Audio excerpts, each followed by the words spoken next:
Sir 15 লক্ষ থেকে home loan প্রিপে করতে চাই।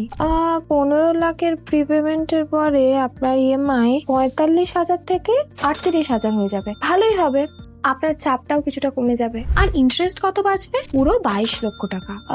কিছু মনে না করলে এর থেকেও ভালো একটা অপশন দিই। কেন নয়, আপনি ইএমআই এর জায়গায় লোন টেনিয়ারটা কমিয়ে নিন। 15 লাখের প্রিপেমেন্টের জায়গায় আপনার লোন 11 বছর আগে শেষ হয়ে যাবে। কিন্তু সেই ক্ষেত্রে ইন্টারেস্ট কতটা বাঁচবে? এখানে তো আপনার 20 লক্ষ টাকার ইন্টারেস্টও বেঁচে যাবে। কিন্তু এতে তো কম হবে না? এই অপশন ভালো কিভাবে? কিন্তু ম্যাডাম, আপনি এটাও তো ভাবুন যে আগের ক্ষেত্রে আপনার 20 বছরে 20 লক্ষ টাকা বাঁচছিল, যেটা কিনা ইনফ্লেশন অ্যাডজাস্ট করে ওই মোটামুটি 10,50,000 টাকার কাছাকাছি ইন রিয়েল ভ্যালু। আর দ্বিতীয় ক্ষেত্রে আপনার 20 লক্ষ টাকা বাঁচছে 11 বছরে, যেটা ইনফ্লেশন অ্যাডজাস্ট করে মোটামুটি ওই 14,50,000 টাকার কাছাকাছি ইন রিয়েল ভ্যালু। চলুন, কেউ তো আছে যে কাস্টমারকে রিলে নয় রিয়েলে হেল্প করে। ম্যাডাম, আপনার থেকেই শিখেছি। যদি বেকিফাই ফলো না করেন তাহলে এখনই করে নিন।